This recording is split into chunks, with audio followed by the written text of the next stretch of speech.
you know, I actually have a few questions on our past classes. I Wonderful. don't know whether I'm allowed to ask you a few questions. Of course, more questions, more better. They sound so elementary, but I don't know why. I think it's a mind block, but I No, can't seem to figure it it's out. all learning is a messy process. It's absolutely fine to go back as Yeah, I much as you just can't want, review figure it stuff. out. That's Yeah. fine. Yeah. Okay, I will ask you the question. I want to ask you this word here. How to Yeah. pronounce this word? This one. Oh, down here. Okay, chidelek. Sorry, chidekel. Ah, yes, Yeah. because I remember it was hidalek when I wrote it down. I And that I probably that word comes up ah, only then, and I always okay. pronounce it wrong. It's sorry, So it's a I habit. said, It's my fault. I said, is that a Chidekel. code or and I just couldn't figure out. Okay, so it's hidekel. Yes, absolutely. And what does it mean? Can you just show me the verse again? Yeah. Okay. So So sorry. V'Shem Hanaha Shalosh. It was a third. The name of the third river is Hidechel. I nearly did it again. Yeah. Hidechel. So it's the What name of what the does it river. mean? It doesn't have a meaning. That's why it doesn't come Oh, up no anywhere meaning. else in the Torah. No, I mean Oh, you could get to a meaning. Absolutely, you could find a meaning, but okay. it's But not a word that you use for something. It's the name it's of the not a river. word. No, Okay, okay. V'Shem So it was Hanahara Hashlishi. Okay. okay, okay. I got it. Then the second one is sorry. Let me just look for it. Generally I'll try and make a proper noun purple. Uh-huh. I'll make the whole word purple if it's a proper noun. Oh. Okay. Proper noun. Okay, sure. And then this one, this was quite recent. We studied. What is this word here? This one. The first one, Mm. Yeah. The first word. vaitzav. So the root is tzava. Oh, So tzava is tzadi vav hey. uh-huh. The hey is a weak letter, which is why you've lost the hey off the end here. But tzava is the verb to command. And a mitzvah hey, Mitzvah. Yeah, I is a see. commandment. So the word mitzvah comes from tzeva, which is the verb to command. Oh, okay. Then the even sillier question is, whenever there's a yud, Yeah. is it I pull the va longer or is it a va and a y, like a v? Right. Good I'm question. confused. Yeah. Good Is question. So yeah. the rule is Uh-huh. if the yod has a vowel of its own, right? Uh-huh. Which it doesn't there, right? You do yod and then vowel. I think no vowel, right? This one. Yeah, it has yeah, exactly. It's a schwa, so that's a no vowel. So what does that mean? So effectively, the yod is coming after the patach on the vav. So Ah. vaitzav, vaitzav. Oh, so I must say the y, the vayi. You wouldn't have to say vayi. You'd say vaitzav. It's a tricky Oh, one, but it's a bit like okay. whenever Vai. when the Y comes after a vowel Ah. and not before one, that's like the Y on birthday. But Ah. when there's a yod and it comes before a vowel, it's like the Y on yellow. So you Okay. treat it very much the same as we do as the Y in English. Okay. So Okay. imagine just right beside that, V for the vav, right? Ah. Ah. A for the petach, Y for Ah. the yod, and then you get vai, Oh, okay. Okay. right? Understand. And then the third question is when you taught me, uh, who is he and he is she Yeah. and And hem hem is is them. that. What does that mean? I don't understand.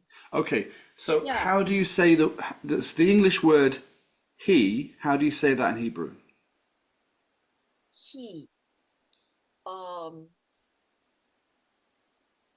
Hmm? He. He in Hebrew is who. Oh. So who is he, and he is she, and hem is them, and hen is them when they're all female. So what's the word for he in Hebrew? Who. Who is he? What's the word for she? He. He. He is she.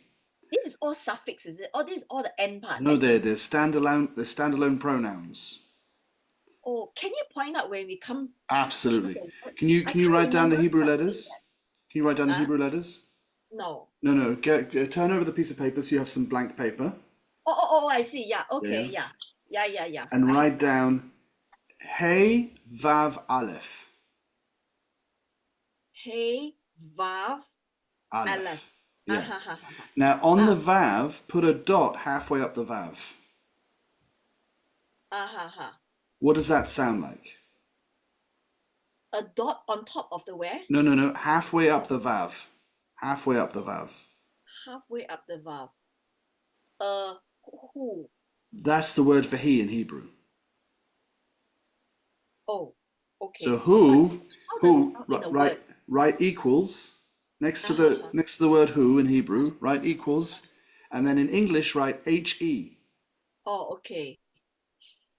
Right now look Okay. at it. Who is he? That's the same Who thing. is he? So Yeah. who is he? Okay. Right? Now for Okay. Okay. he, Oh, hey yod aleph. uh-huh. Is she. Right. Right. Okay. Now Okay. you can write equals and she.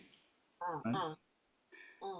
Now hem is hey mem, the final mem Hey obviously. and memory. Oh, Okay. okay. Them. Equal them exactly. Ah, okay. And then finally hey Ah, final nun, which drops down below the ah, line, ha, ha, ha. is also Hen. Oh, yeah hen ah, ah, means ah. them about a female group, All female. all female. Oh, okay. Now follow it down. Who is he and he is she and hem is them and hen is them when they're all female? Does it make sense now? Yeah. Great. It's very Yeah. confusing because the reason I kind of get people to repeat that phrase is because Ah, they all sound like English words. Like who sounds oh, like an English word and he sounds like an English word. So that's what makes it oh, confusing when it's the other when it's on the pronouns, if you see what I mean. oh. And then last one for the Vav with a Yes. dot on top is O, right? Oh, yeah. O. Then is it ever correct to say it's a vo? No, never It is say V. it is possible to do it. Ah, What you do is you have the vav, and instead of being the dot directly above it, it's to the ah. side. Oh, to the side. But that's rare, so I tend not to Oh, talk about that until it comes up because oh, I want you first to absorb the idea that the rule is when there's a oh, vowel underneath the oh. vav, it's v and then Ah, vowel. And then ah, later on, I don't I ah. when you first encounter it, then I give you this is an exception to the rule. That's when Oh, the okay. Okay. So the general is O. yes. Yeah. Okay. And U, which is the dot under. Yeah. The general rule you want to live by is Ah, if there's a vowel underneath the vav, then ha, it's ha. v and then vowel, and otherwise it just makes the vowel sound. So a vav with a Oh, petach is va. A vav oh. with a tsere is ve. A vav with a chirik is vi. Okay. Ah, I understand already. I see. So there's always whenever there's a vowel under the vav, something down here, there's always a Ah. v sound and then a vowel. But when Oh, there's a verse dot out. here, halfway up the vav, or here on top of the vav, it's Ah. oo or o. And then Ah. finally later on, which you're ready Later for on. now, is this exception is that when you put it to the side, you get a vo, but only in very rare circumstances. Okay. Understood. That's all. Great, well done. Yeah. Those are great questions, and it's really nice because you what you've been able to do Mm. is differentiate them for your time. So Mm. you've said you've summoned. Now I need this information. So that's told me you're ready for that information, because in the beginning when I first started giving you the rules of the VAV, that would Ah. have upset you because there was this and that and this that. And that. So when this is happening, it's too many layers. But you've absorbed all the rules of VAV, so now you're ready for the clauses. You're ready for the exceptions. That's a great stage to be in. Okay. This is where we left off last time. Now I think you've reviewed this. Is that right? Yes. I reviewed Right. this one. So Vayome Adonai Elohim, God said, Lo tov, it is not good, hayot, for the to be ha'adam, the man or the person to be lavado, in his loneliness, because lavad means alone. Ah. But lavado, this is his possessing. He possesses the Oh. loneliness. It's Ah. more personal. It's not just a general state of being. It's his Oh. own personal loneliness. So we talked about how God knows this from first-hand experience because bringing about the universe was in response to being utterly alone.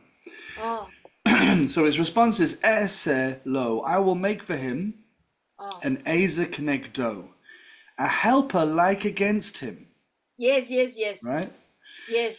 So where he The goes with shopper. this is super. I actually quoted this at the wedding on this week because the whole point is that it's often mistranslated as being a helper for him, and that's Was not it an received equal. well? But a helper against him, that's an equal. That's a a partner. Yeah. So then what does God do? God does something really, really strange. It says, V'yitzer Adonai Elohim min ha'adam. Now, Yitzer, you may remember, we had this in the beginning in the creation story. Yatzar was to form. Okay? So like the way a potter forms clay. So V'yitzer Adonai Elohim, God formed min ha'adama, from the ground. So you immediately think, oh, he's going to form a woman. He said in the previous verse, I'm going to make a helper against him. We're thinking he's going to have a wife. Then he starts forming stuff from the ground. He must be making a woman, right? That makes sense because we know the woman ends up being the wife. But instead it says, Kol Chayat Hasadeh. What does kol mean? Call. All. Good. What's chai? Living life. Absolutely. So it's all the life. And the taf here is not the female plural. It's not the feminine plural. This is not chayot, which would be animals. This is chayat. At is of. So it's all the life of hasadeh. What's the sadeh? Sounds familiar. We went through this. Yeah. The sadeh is the field. The field, is it? Yeah. Ha-sadeh. The field. So hang on. I thought he was trying to make a wife for Adam. Right? He said, I'm going to make a wife. Then he goes off and he starts making all the animals of the field, all the cows and the sheep and the goats and the mammoths. Ved kol oaf hashemayim. What's the oaf hashemayim? The big mammals. No, that's good thinking. That's the behemoth. But the oaf, where's shemayim? Flying, is it? The flying things. Absolutely perfect. It's the flying things of the heaven. Vayavei el ha'adam. Now you can see here, all the kol oaf, all the flying things hashemayim of the heaven, and then it says vayavei. What can you tell me about this verb? Vayavei.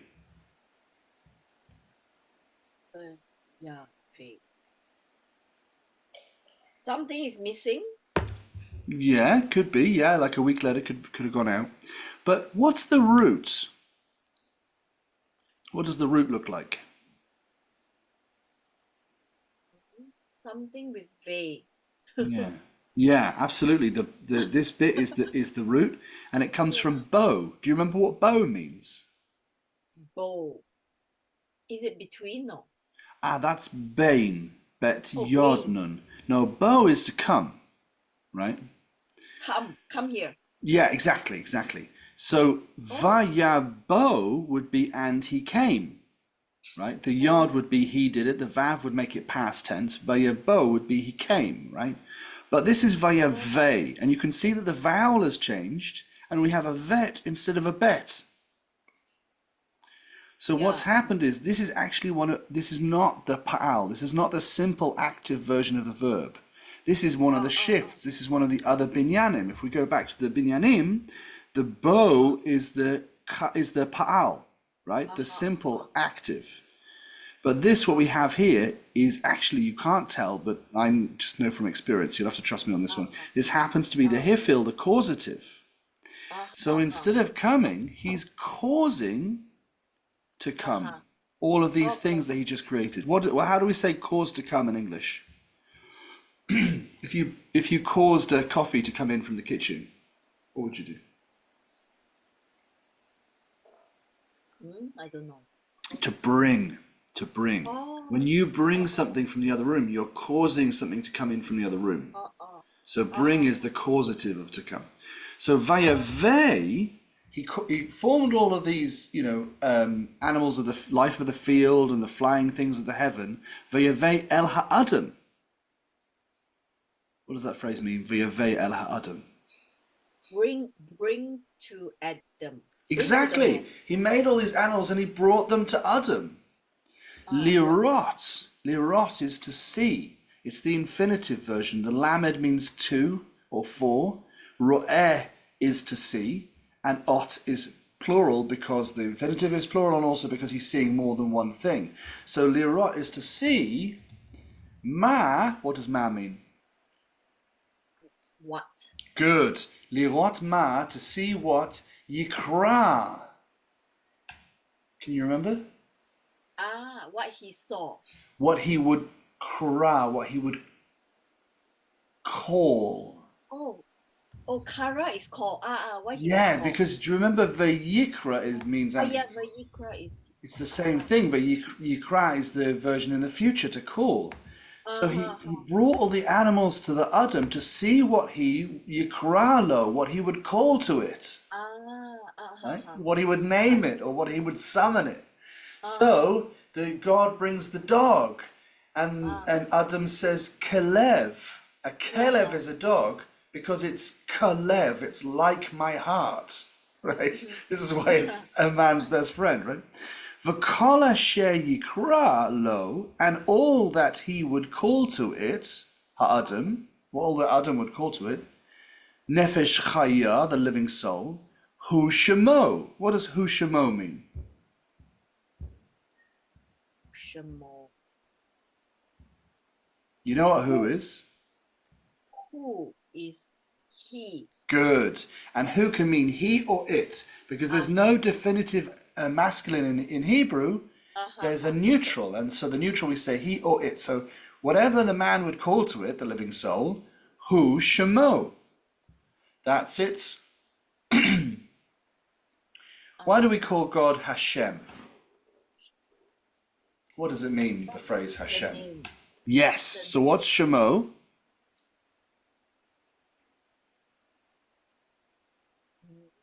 What does the Shem bit mean on Shemo? Name. What does the O mean?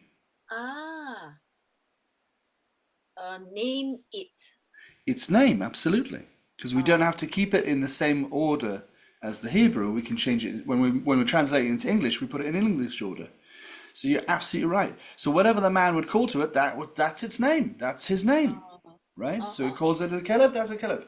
Now remember, when God was creating the universe, he would bring about light, and then he would give it its rules. He would give it its definition, and then he would call to it, "You are day," and he would call the darkness night, and he would call the gathering of waters seas. And so his process was bring in the concept, add the rules, name it. Now he's bringing all these things to Adam, and Adam is participating in the process of creation by naming things. You remember when God first talked about making the person, he said, Na'aseh b'tzelmenu, we will make Adam in our image. So he's teaching it to take on the family business. He's teaching it to be creative. He's teaching the person to name things. But what has this got to do with finding a wife? Do we really think he's going to marry a cow? So we're going to come back to this question in a minute. Why do this if it doesn't serve the purpose? V'yikra ha'adam shemot. What does that phrase mean? V'yikra ha'adam shemot. The man called. Yes. The name. Yes, fantastic. L'kol ha'behema. L'kol ha. Into all. To all, very good. Ha'behema. The big animals. Absolutely. Ula of hashemayim. The big flying animals. The flying things of the shemayim. What is ula again? U and la to of flying. And to the flying. Okay. Beautiful. And to the flying things, hashemayim. Of the heaven. Ula kol chayat hasadeh. And to all all Yes. the living. Yes. Of the Sadeh. Huh? All the living things of the Hasadeh. What's Hasade? Hasadeh is the field. Oh yeah, oh Sade. Ah. So it's just confirming what he planned.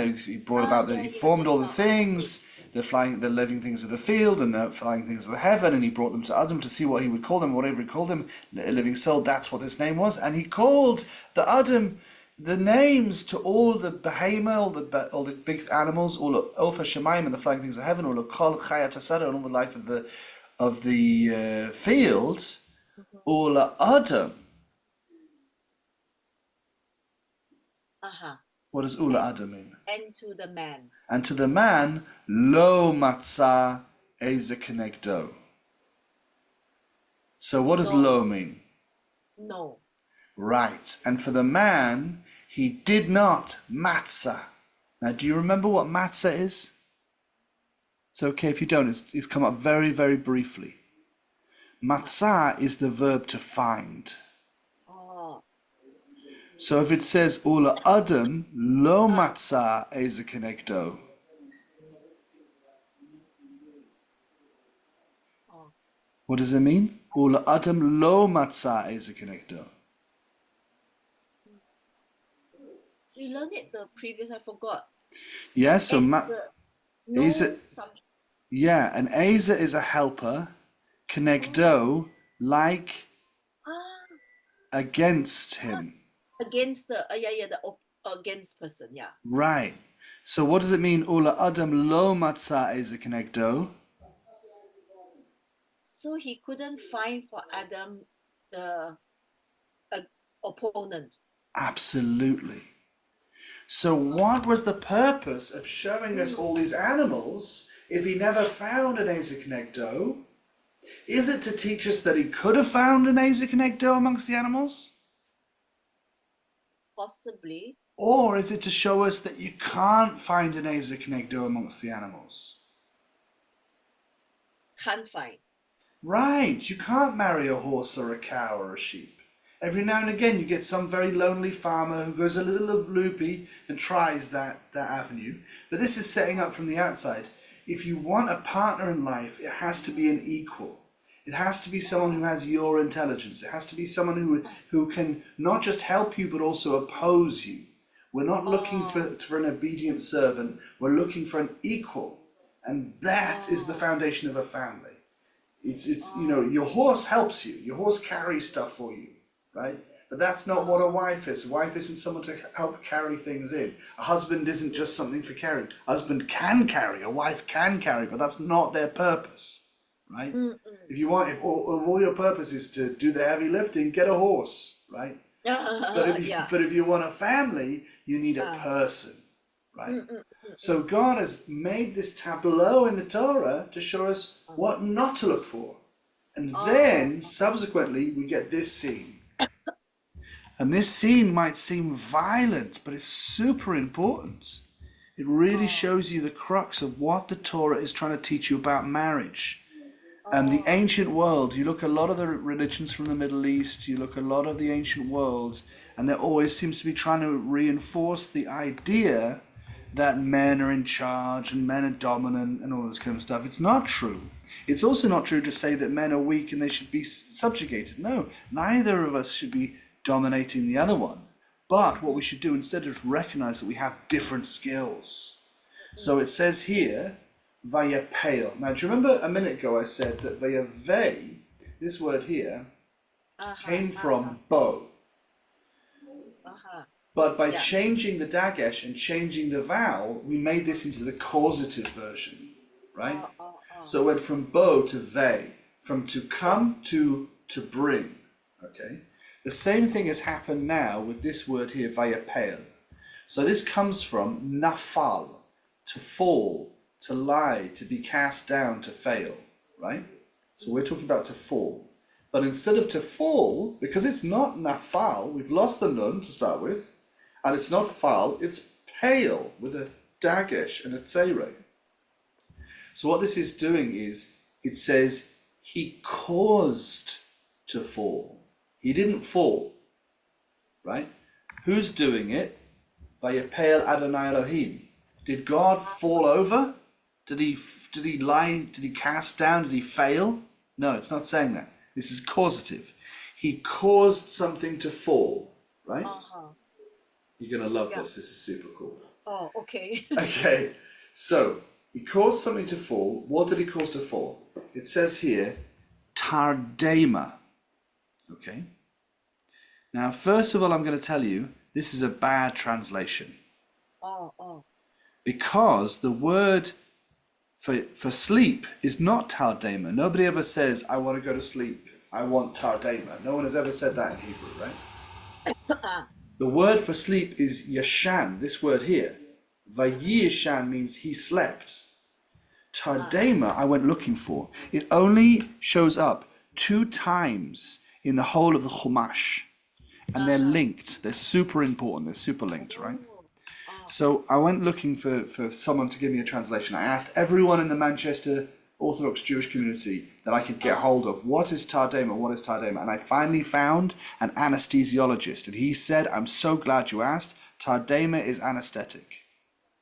Oh. Now, obviously, in the ancient world, the time of the Bible, there's no anesthetic, right? So how can he be so confident? He says modern Hebrew, that's the word we use for anesthetic, because this isn't the same as sleep. Oh. He said, if you're asleep and I do an operation on you, you wake up, right? So I said, so what's Tardaimah? He said, it's an artificial coma. It's to put someone into a coma. And he says, like, okay, so why should I put you into a coma? He says, there's things I'll do to you in an operation which if you were awake, it would kill you. But because you're under a Tardaimah, because you're under an anesthetic, we can do this safely and it won't harm you. So when we see this, we're expecting an operation. Okay? So, Vayipel Adonai Elohim Tardaimah al ha'adam. And he caused to fall, did God, an anesthetic on the person. Right? Vayishan, and the person slept. And the person slept. Okay. Right? Vayikach, do you remember what yikach? No. So kach is to take. Okay? So God caused the Tardaimah to fall on the Adam. The Adam slept, and God took. Vayikach echat. Echat is a number. Number 1. Yes. Now, normally the word is echad, which is the masculine number 1.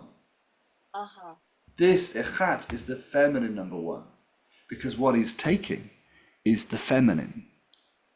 Okay? It says mi tzalotov, right?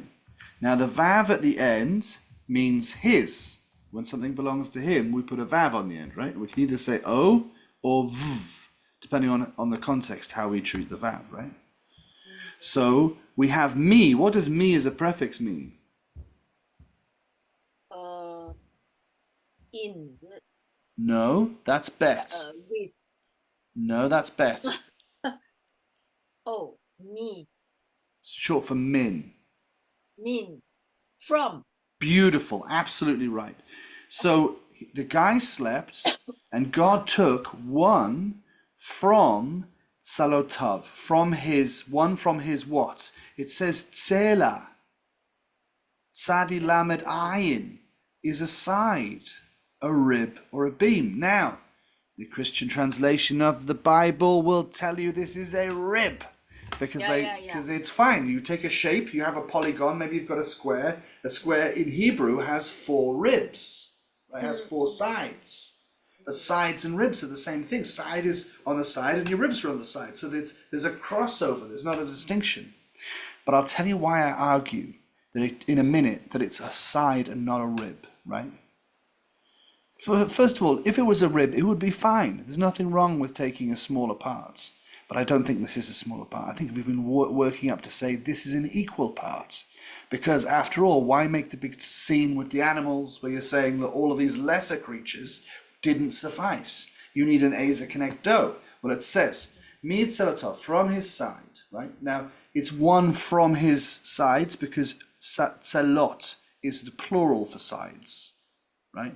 So it's one side from his sides, his two sides. He has the masculine, he has the feminine. So it took the feminine. Right? Vayisgor is to close. Patach is to open. Yisgor is to close. Remember, this is like an operation, right? So vayisgor basar. What's basar? Basar. Yeah. Something to see? No. No. It's not ro'eh. So I'll give you a clue. There's two things you're not allowed to eat together, or there's two things you can't eat together in a kosher diet. That's basar and chalav. Milk and cheese. No. Meat and cheese. Right, Meat and right. dairy. Yeah, dairy and meaty, absolutely. So which one is basar? Did he close the cheese afterwards? No. Did he close the... Meat. Right, he closed the meat. Tachtena, tachat is underneath. Tachtena is underneath her. Underneath her? Oh. Yeah, na is a feminine ending. So he took one from his two sides and closed the meat underneath her or after her.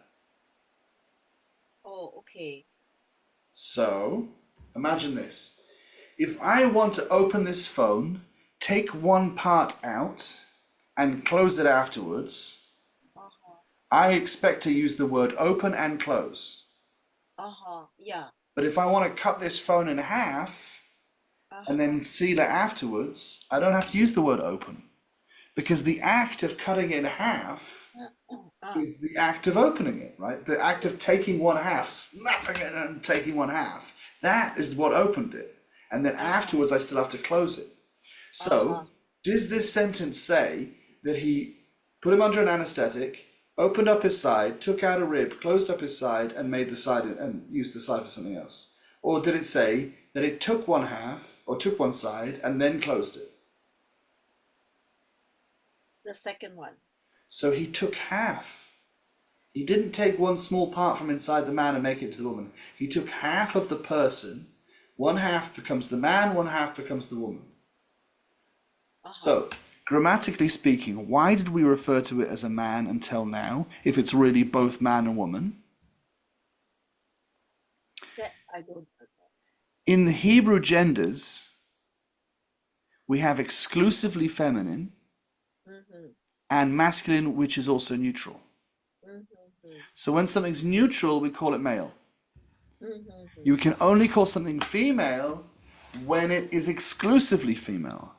So by taking her away from the man, she's now exclusively female, and he's the same. He was neutral before, he's neutral now. So this is the separation of the... Do you remember when God made light? He said, yehi or v'yehi or. There will be light and there was light. And then he says, and he saw that it was good. And after he saw that it was good, he divides it into light and darkness. To show that really it's not just the light that's good, it's both the light and the darkness that's good, because he said it was good before he separated out. The same thing happens with the man and the woman. He brings about the person, he says that it's good, then he divides it into male and female to show that both the male part and the female part are good. It's very important to know that both the male part and the female part are good. Does it make sense? So let's see where he goes with it after this. Vayeven Adonai Elohim et hatzela. Now remember the tzela, tzadi lamed ayin, this is the side from before. Okay. So at this point he's gonna show us the making, the bone, the building of the tzela into the woman. But I want to go on a tangent. Will you come on a tangent with me? I want to show you that word Tardaimah, that anaesthetic word. Because if there's only two instances in the whole of the Chumash that uses that word, there must be a connection, no? Yeah. So let's go and find out what other context this word is used. So we're going to bring up Sepharia because it's a super useful tool. Sepharia. We're going to paste the word Tardaimah into the search function. And we're going to get a few more than 2 instances. We're going to get 7 in the Tanakh. But if I put it just the Tanakh to start with, and I put it in chronological order, because the Tanakh has more books than just the Chumash, right? But if we narrow it down to the Chumash, it happens twice. Genesis 2, which is what we've just looked at, and Genesis 15. So then it doesn't come up again until Samuel. So in terms of the Chumash, 2 times in the whole of the Torah, the first time where God is dividing the person into the male and female, and the second time is in the story of Avram Avinu, Abraham our father. Okay? So here it says, I want to go back a little bit. Have you ever heard of the Brit of the Pieces? This is the covenant of the pieces. I mean, read it in English, yes. Beautiful. Okay. So basically, God is telling Adam, I'm your God that brought you out of Egypt. I'm the one who's going to give you these children. Don't worry, it won't be Damascus Eliezer, your farmhand, who inherits. It'll be your biological progeny will inherit. And Abraham says, wow, this is fantastic. I believe in you 100%. How will I know this happens? Like, tell me, what are the signs? So Adam says these weird things. He says these really strange things. He says, Abraham said further, since you have granted me no offspring, my steward will be my heir. And the word of God came to him and says, that one shall not be your heir. No, by your very own issue shall be your heir. And God took him outside and said, look towards the heavens, count the stars. If you're able to count them, so will you be able to count your children. And he put his trust in God, he believed it, and God reckoned it to his merit. And God then said to him, I am Hashem who brought you out of Ur of the Chasti to assign you to this land as a possession. And he said, how will I know that I'm going to possess it? No, it's not. He's not doubting. He's saying, show me how I know when it's happening. What are the signs? Right. And so he came by and he said, you bring me a 3-year-old cow and a 3-year-old goat and a 3-year-old ram and a turtle dove and a little bird. What a weird response. How will I know that I'm going to do? And God's going to say, listen, I'm about to mess with you. I'm about to mess things up. You bring me these objects, and with these objects, I'm going to give you an experience that no one's ever had. Right? That's what that means. You'll see it play out in a second. Now, a piece of information you should know is in the ancient world, if 2 people made a peace pact, what they would do is they'd each bring an animal. If they were very poor, they might bring a chicken, but if they were doing well, they might bring a cow. And they would each cut their animal in half. And they would meet in between the pieces, and they would shake hands. So God is saying, two animals get cut into half, or one yeah, animal. from nose to bottom. They in half, right down the middle, right? So that they're 2 equal parts. Because if you cut them across the belly, they're not necessarily equal. Who gets the head, who gets the ass, right? But this is down the middle, so the pieces are perfectly equal. And then you swap parts with the other person to say, I'm saying that we're equal. Now, God is not equal to Avram. Don't misunderstand. He's not saying I'm equal. He's saying we're making peace, right? So he says, bring me all these animals. And Abraham knows what he means, because he brought all of these and he cut them in 2, placing each half opposite the other, but he did not cut up the bird. Now, God didn't tell him to cut them up. So why is he cutting them up? He's cutting them up because he understood what God was suggesting. From the context. Now, we don't have the context. If God told me to bring him a cow, I wouldn't know I was supposed to bring it down the middle, because we don't do that in Britain, right? Right. But in the ancient world, he goes, oh, yeah, I'm with you. I'll get the stuff. And he goes and gets the animals, and yada, splits them up, and he puts them down. He cut them all up, but not the bird, for some reason. This is context he knows that I don't know. And then birds of prey. It actually says probably vultures came down upon the carcasses, and Abraham drove them away. Yeah. And what he does is the sun was about to set. Now picture the scene. You're out near probably somewhere near Beersheba, because that's his favourite place. I can't remember where this was happening, but I'm pretty sure it's Beersheba. And the sun is about to come down, so it's a hot, dry place, a couple of trees around, the sun's coming down, and a deep sleep. Where's the word? Vayehi hashemish lavo, and it was that the sun was coming towards him. Tardaimah, that's our word, that's our mysterious word. Tardaimah nafla on Avram, an anaesthetic fell on Avram. Vahine, and behold, Ema chasheka gedola naflet alav, and a deep sleep fell on Avram, and a great dark dread descended upon him. V'yomer la'Avram, and he said to Avram, Yodea tadei, know this knowledge, ki ger yiyeh, so a immigrant will be zeracha, your seed, ba'aretz lo lehem, in a land that is not theirs, va'avdum, and servitude, va'enu, and suffering, otam, of them, arba me'ot shana, 400 years. Terrifying, right? But I will execute judgment on the nation that they will serve. I'll execute judgment on Egypt. And in the end, they will go free with great wealth, which is what happened. As for you, you will go down to your ancestors in peace, and you will be buried in a right old age. Now watch this. And they shall return in the fourth generation of their iniquity, because the Amorites, the fourth generation, because the iniquity of the Amorites is not complete. And then we get this bit which is really scary. Vayehi hashemish ba'a, and it was when the sun was coming down.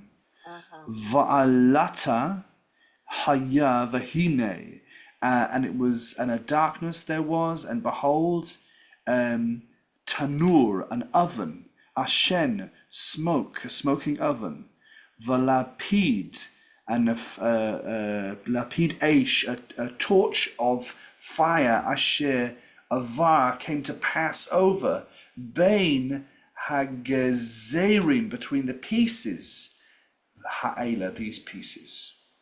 Now, what the flip is happening? Was there a time where in this book there was smoke and fire and fear and dread and the presence of God? At the mountain, Sinai. Absolutely. God is the infinite, and God is passing into the finite in order to appear in front of Avram. Just like he did at Sinai, when God appeared on Sinai, the top of the mountain caught fire.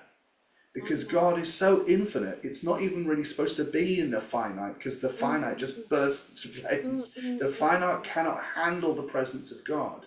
The Shekhinah above the tabernacle, so the presence of God above the Ark of the Covenant appeared as a column of fire and smoke. When Moses met God at the burning bush, it was a bush that was covered in fire, but the bush was not consumed, because it was not a destructive fire. It was the expression of the finite passing into the infinite passing into the finite world. So why does Avram need anaesthetic? Because no man can come face to face with God and live. Abraham said, how will I know what's going to happen? God said, we're going to do a peace pact, and I'm going to appear, I'm going to sit on your chest, right? I'm going to pass through these pieces, and I'm going to rest on you. But you couldn't survive that. So I'm going to anesthetize you so that I can do this, and you'll still be alive. Why did God put an anesthetic on Adam? Because he cut him in half. You can't cut a person in half and have them survive. So he anesthetized him to protect them when he turned the prototypical person into two people. So all of these moments, when the Talmud talks about God appearing at Sinai in front of the Jews, it said that they kept on dying and then coming back to life, and then dying and coming back to life, because they were being face to face with God. In the Chumash, in the actual Bible, it says that they begged Abraham, Abraham, you go up the mountain, we can't handle this. This is the awe we should have for God. This is why we don't call God by its first name. I don't even call my parents by their first name. out of respect, because I think they're some of the best people that I've ever met. I Mm, honor them by calling them mum and dad, and I don't dare ever call them, by mm, their actual. I know their names, but I mm, don't mm, say it. mm, mm, How mm, much more awe should I have for God? How much mm, more respect should I have for God? If I really understood God, I should really be terrified. mm, So this is something we've lost a little bit in our modern society. mm, mm, You know, people think it's fine. People throw the name of God around all the time. People throw the concept of God all the time. People have tantrums and say, "Oh, if God was really good, He would do this for me and do this for me." And you're like, calm down a little bit. This is the thing that spoke the universe into existence, gave you everything you've ever had, is there for you, wants to have a relationship with you, and you're like complaining it's not good enough. Oh, like it should be better. Relax. We should we should really be like Abraham, who has a panic attack because because the sun's coming down and God's approaching, and then he gets an anaesthetic put on him, and he can still somehow understand what God's saying. God is speaking to him, and he's under anaesthetic because afterwards, Avram's name becomes Avraham. Even his name is changed because he's not really fundamentally the same person. He's been mm, he's been altered into a prophet by the presence of God. mm. That means you're saying that God anesthetized Abraham because he came to be with him, is it, like to talk to him? Yes. So previously God had spoken to him, but he'd spoken to him through an angel or a vision. But in this moment here, Yeah, why? actual God showed up to the party. But he knew that Abraham couldn't handle that. He couldn't handle that direct exposure. So he had to make it safe. Then the other times when he spoke to Avram, how did he speak? Through Always through an angels, angel? through Oh, visions, through dreams. or never directly? Oh. Well, not this directly. This is the most directly anyone's ever been spoken to by God. Do you remember when Moses said, "Please, God, let me see your face"? And what did God say? Uh-huh. You can see only my back. Right. He puts him in a crack in the rock, and he puts his hand over him, and he goes past, and what he sees is, he doesn't technically see his back, because the Oh, word for back is agav, but the word that's used in that passage is ahare.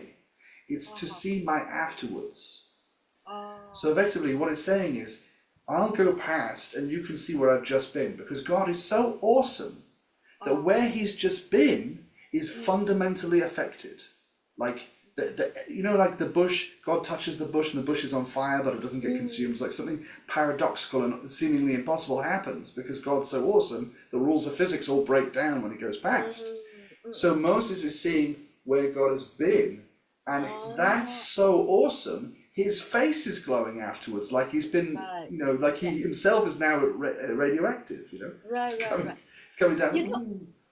I've heard from a rabbi who Yeah, said something like, God wears tefillin. tefillin. Yeah, yeah, yeah, Tefillin. yeah, yeah. Why? Why is that concept there in the first place? How? Yeah. So, Ah, tefillin is what is called a chok, right? hawk. A Uh-huh. chok is a rule that we do because God tells us to do it, not because we understand it. Right. Hawk. So Yeah. I get really excited. I love putting on tefillin. It's a really strange Oh, thing. I put up in the morning oh, and I like, it takes time. I spend, at least an hour praying every morning, and I have to uh-huh. wrap the tefillin, and sometimes I'm late and I think, but actually putting it on, I absolutely love putting it on. I love praying, I love Mm, putting it on. But I mm, don't know why. I mm, don't know why I love it. It's just something mm, God told me to do, and mm, I do it, and I just feel closer to Him somehow. So the mm. rabbis are saying, well, what is this thing? And we're Mm. saying, well, God puts on tefillin, so we put on tefillin. Now, Oh, okay, okay. God didn't take a cow and butcher a cow and take some Oh, leather and wrap some thing and make it to the right size of his own. It's a oh, metaphor. But oh, effectively, metaphor. what it's saying is there is some mystical process, some Oh, infinite process that God does in whatever is the equivalent of God's morning that we okay. emulate with this tefillin. When we're doing this, Oh, we're effectively copying something we don't fully understand about God. oh, Now, in okay. the It's a metaphor. tefillin are Mm. quotes of Torah. There's passages. Do you know about this? Oh, What's inside the tefillin? yeah. But I Yeah, don't know what's inside. Some passages. they're passages, but they're written on the same material as Torah scrolls. So Oh. it's actually the verses from the Shema Uh, uh, written by a Torah scholar on oh. cloth, same material as the Torah scroll. So it's almost taking little mini Torah scrolls, wrapping Oh. them in these leather boxes, mounting on the Oh. arm, on the head, and on the Oh. hand. Now It we put does it, it. yeah, Oh. Does it mean if you and another male Jewish man are both the words the same or different yes, people have different yes. words? They're the same All the same. in every All the tefillin same. on the planet, It's the same word. but there are two kinds, or there are actually more than two kinds, but there are two main kinds which Oh. have a certain order. Because Oh. in one of the boxes of tefillin, it's one box with a long scroll, and Oh. in the other box of tefillin, it's four compartments with four short scrolls. So Oh. if you think about it, those four scrolls could go Ah. in. Am I right in thinking it's 16? There's 16 orders. You could do Oh. 1, 2, 3, 4, 2, 2, 3. No, 2, 3, 4, 1, 3, 4. I think it's 16. I 16? think Wow. there's 16 Oh. orders. So we actually only really use two. Rashi said to put it in one order, and Oh. Rabbeinu Tam, which is another great rabbi, said no, Oh. you should put it in this order. So some Oh. people put it in the Rashi order, some people put it in the Rabbeinu Tam order, and some people Oh. say, better hedge my bets, I'll put on two sets of tefillin. So the Oh. Lubavitch, they'll put on one, and halfway through the prayer scroll, they'll take it off and they'll put on the other one. Oh. Okay. So, Okay. but the actual words, even in the Rashi and the Rabbeinu Tam, are the same words because it's the words of the Shema. Oh, it's the words of the Shema. Yeah, yeah. And Ah. on the reverse of this, the reverse side of this, the clef, is written the Ah. word Shaddai, which is one of the names of God. And the way Oh. I wrap my tefillin, Oh. Oh. I wrap it like this, and Uh-huh. it creates a letter Shin, which also up here, which also stands Oh. for Shaddai, right? And then you wrap it around, da da da da da. And on the Oh. side, you have a Shin. On one side, it has three, and on the other side, it has four, but it's still a Shin. And it's Oh. all to refer to different mystical, Kabbalistic Wow. expressions of the beauty of God. Now, Oh. again, God is not physical. Mm, mm, mm, mm, So mm. God doesn't do a physical version. Why physical? Oh. Because physical is finite. God is not finite. So God doesn't do Right. Right. finite versions. God does infinite versions of stuff. So Uh-huh. when God puts on tefillin, God Uh-huh. infinitely puts on infinite tefillin, and we don't really know what that means. Oh. Okay, I get it. Does that help? Yeah, yeah, yeah. Right. It's a difficult concept to put into words, but that's what we're Mm, talking about, really. but I understand. Yeah.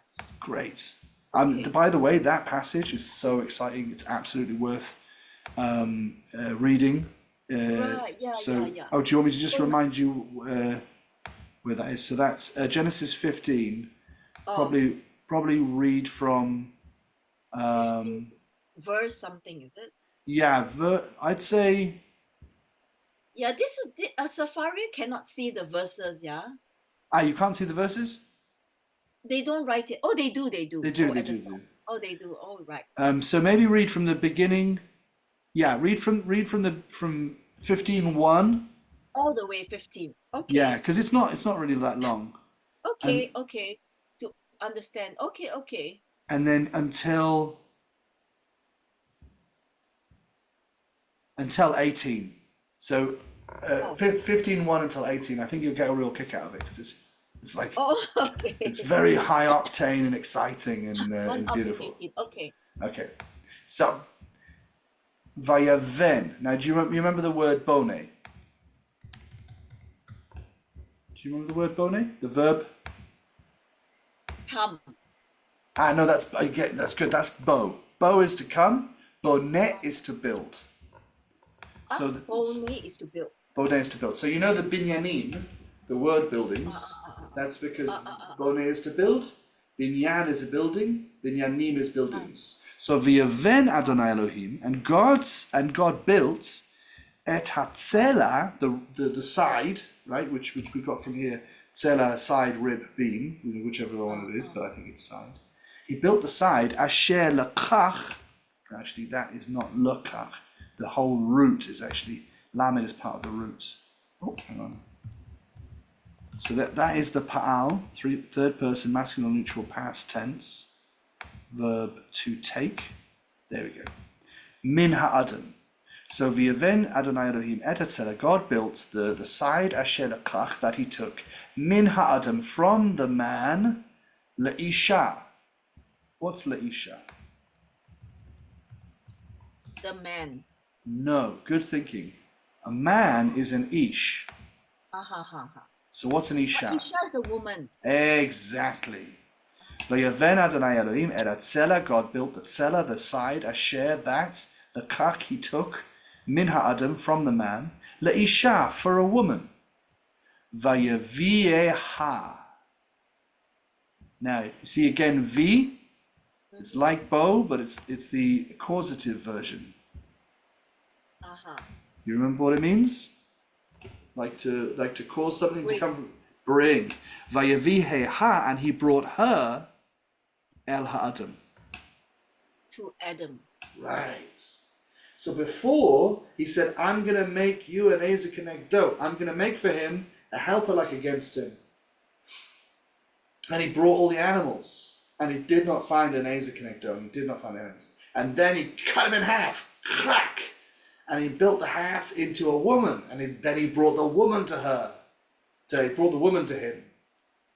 That's what he's trying to say. He's trying to say a woman is a worthy partner for a man. Not a chimp or a horse or a dog. You know, nothing else on the planet will do. Only a woman is equal to a man. Right? And only a man is equal to a woman. So what we're doing is we're setting up a family. V'yomeh ha'adam, and the Adam said, Zot ha'pa'am, this time, etzem me'etzmi. Now an etzem is a bone. What does etzem me'etzmi mean? I don't. You see how the word is the same? Ayin tzadi mem, ayin tzadi mem.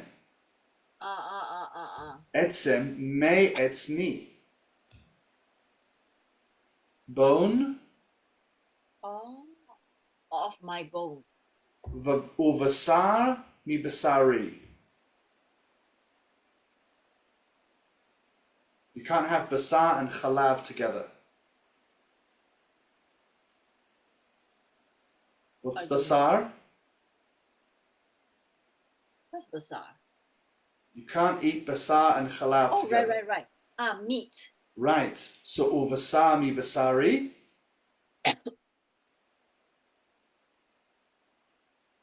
And meat. No? And meat mi basari. With meat. No. Remember, etzem me'etzmi was bone from my bone. Uvasar mi basari. And meat. Me? From. Good. Basari. And meat from my meat. Exactly. He's saying about the woman, you're bone of my bone and flesh of my flesh. Lazot, for this, Yikarei, she will be called Isha. What would she be called? An Isha. Woman. Ki. Because Me'ish. What's Me'ish? She came from you. Yes, you're jumping to the end, absolutely. But tell me the Hebrew. Me'ish. La. What? No. Not la. Me'ish. Me'ish, yeah, Me'ish. What does Me'ish mean? What does min mean? Oh, from. Good. From a man. From the man. Lukachazot. And what does lukach mean? To kach. Kach. Take. Beautiful.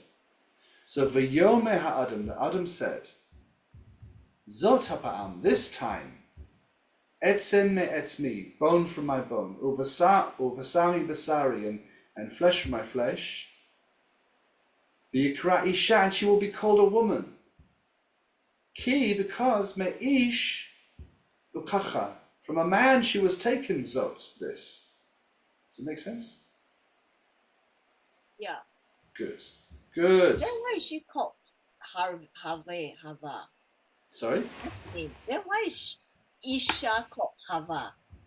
Ah, because your name is Yume, correct? Uh-huh. But you are not Yume. You're a woman. Ah. Isha. So Isha means woman. Oh, Chava is her name. Hava is her name. Oh, okay. So what is the Adam? A man. What is his name? Adam. Doesn't have one. Yeah. Never gets a name. She Uh-huh. gets a name because he gives her a name. He never actually gets a name. He's just the bloke. Oh. Right? So he's referred to as Adam Harishon, the first man. But he's not actually doesn't actually have a name. Oh. So one time somebody asked me, why does he get the name Adam and she always gets referred to as Ishto, his wife? I said, no, he's just the bloke and that's his wife, and later she gets a name and she gets referred to it. And her name is beautiful. Wow, her name when she gets given it. We'll talk about it when we get to that. We're out of time today, so we're going to have to wait till we get to a name. But when she gets the name, you realise it's a name given in absolute respect. It really is. It's He doesn't just call her something out of nothing. He gets her something because he realises that she just did something absolutely amazing. And it's very cool. Okay. But we'll have to cross that bridge when we come to it. Okay. And I want to ask you a quick one. Yeah. You know, when Moshe brought the children of Israel across the Red Sea, right? Yeah. Why is there sometimes this word Yarden used? Yarden. Yarden is a river in Israel. What's the meaning? Huh? Yarden is a river in Israel. So they also crossed the Yarden. They didn't cross the Red Sea, they crossed the Sea of Reeds. Yam Suf is the Sea of Reeds. Yam Suf, yeah. Yam Suf So why don't they say Yam Suf? You mean Yam Suf is not Yarden? No, they're two different things. Two different moments. Oh. So to cross the Yam Suf was running away from the Egyptians. The Yam Suf opened and they crossed. To cross the Yarden is to cross the River Jordan into Canaan. It's a different moment in the Torah. Oh, the Jordan is called the Yarden. Jordan is thank you. Jordan is the European way of saying Yarden. Oh, great. Okay, thank you. Because I hear Yarden, I don't know what's that. I thought it's the Yam Suf. Okay. No, different thing. Yeah, no, it's two great crossing overs, which is why the Ivrim are called Ivrim, because Evar means to cross over. All of the great moments happened when they crossed over. So earlier on, Yaakov crossed the Yabakok. He crossed another river. There's all of these moments of crossing over and crossing over and crossing over. And it's because there are these great epic doorways into Jewish history, which are often... Okay, thank you. No problem at all. Thank you. Yeah, we're out of time. So